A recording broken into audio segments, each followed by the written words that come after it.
This is Anthony Olympio with Six String Country, and these lessons working on Rearview Town by Jason Aldean. It was written by Jason Aldean, Neil Thrasher, Kelly Lovelace, and Bobby Pinson. It was actually a good buddy of mine here in Nashville.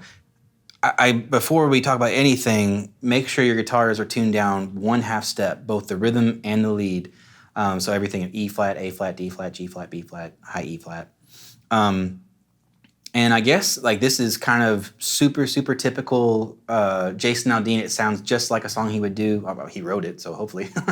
But even style-wise, it's just that kind of like rockin', bluesy sort of thing that he's really good at. There also is a super simple but very effective kind of rockin' solo that'll also have its own video. All right, so let's get started.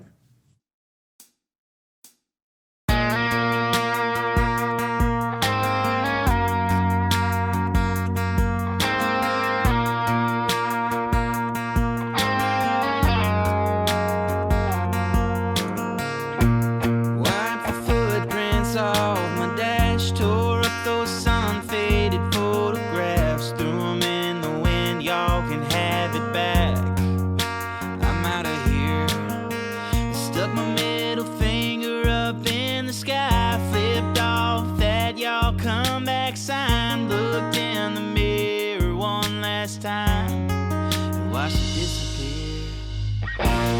It ain't nothing but a rearview town, broken hearts and rusted plows, roots ripped right up out of the ground.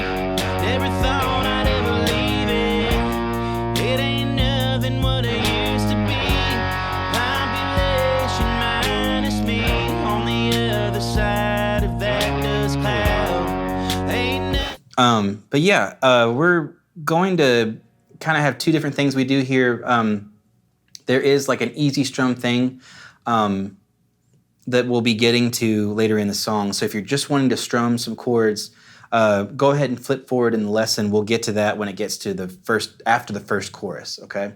But there are also some tabs for the rhythm guitar.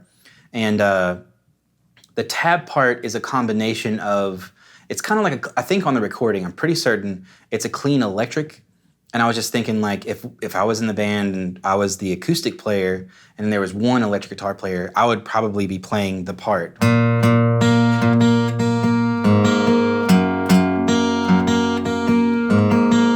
Right, it's a clean guitar, but there's also a very distinct, like dirty, driven electric guitar. So I wanted to include that in the acoustic thing in case you wanted to know that part.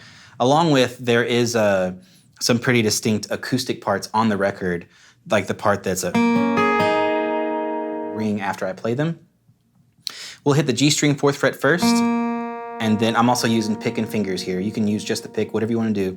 But I'm going, hit the 4th fret of the G, 3rd fret of the B, 5th fret of the high E, and then grab the 5th fret of the B, and let those other strings ring.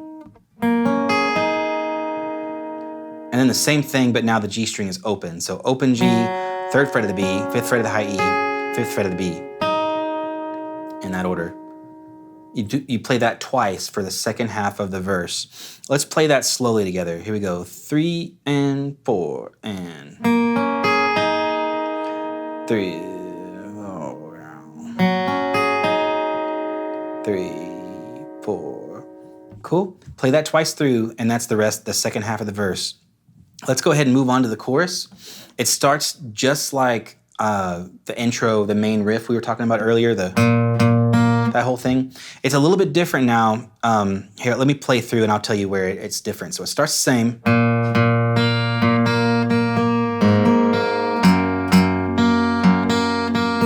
Right here, it's a little different. We're gonna go open A string. You could definitely do it another way. I was trying to stay as true to the record, what I could hear. So this is what I think they're doing. Let's play that slowly now that we know what's going on. Here we go. 3 and 4 and...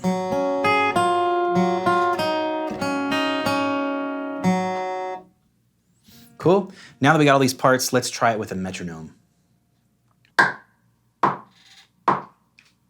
All right, here is the intro that we're going to use in the verse, the first half of verse 1. Here's the intro. 1, 2, ready, go.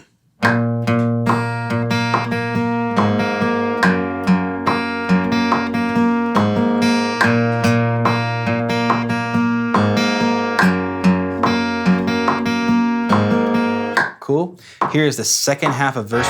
It's like that Mesa Boogie or whatever. I'm not sure what amps they're playing. It sounds like a Mesa Boogie or like an American metal kind of amp. That's kind of one of the signature Jason Aldean kind of things. So yeah, make sure we got all that rolling. I am gonna be on the bridge pickup. I would actually suggest, if you can, play on a guitar, if you have one that has humbuckers. A Les Paul would be great. I think they're using almost exclusively the PRS guitars, Paul Reed Smith. It sounds like that, especially when they flip over to the neck pickup. It's just like that signature kind of PRS sound. I love this Telecaster, and I just feel like it's kind of my workhorse. So I try to do as much as possible on this guitar because it's just a well-made guitar. But you would benefit from humbuckers if you got that kind of guitar. Alrighty, so I do have like a smidge of like ambience going on, but it's more so just a liveness sound. But I wouldn't necessarily suggest putting on any delay or reverb. The only time in this song that I think you can, or 2 times I guess, that you can benefit from some kind of extra ambience like a delay or a reverb is if like you're wanting the lead parts like the intro. Just a little bit, turn the angle, and a little bit of the side of your thumb is gonna hit the string. Sorry. It's hard to, in the moment when you're thinking about it, it's like, oh, it's not working, but shoot. There we go. But yeah, it's the side of your thumb hits that, makes that little almost like high harmonic-y kind of sound. It's the pinch harmonic. So then we go back to the first measure of the first verse, repeat that idea.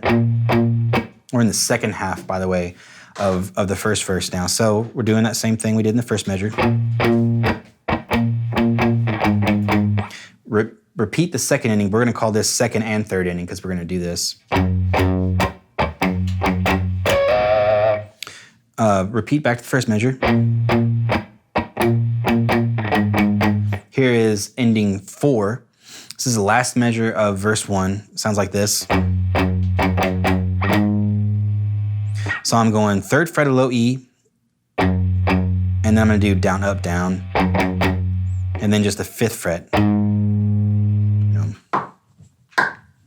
right, here we go. Count us in.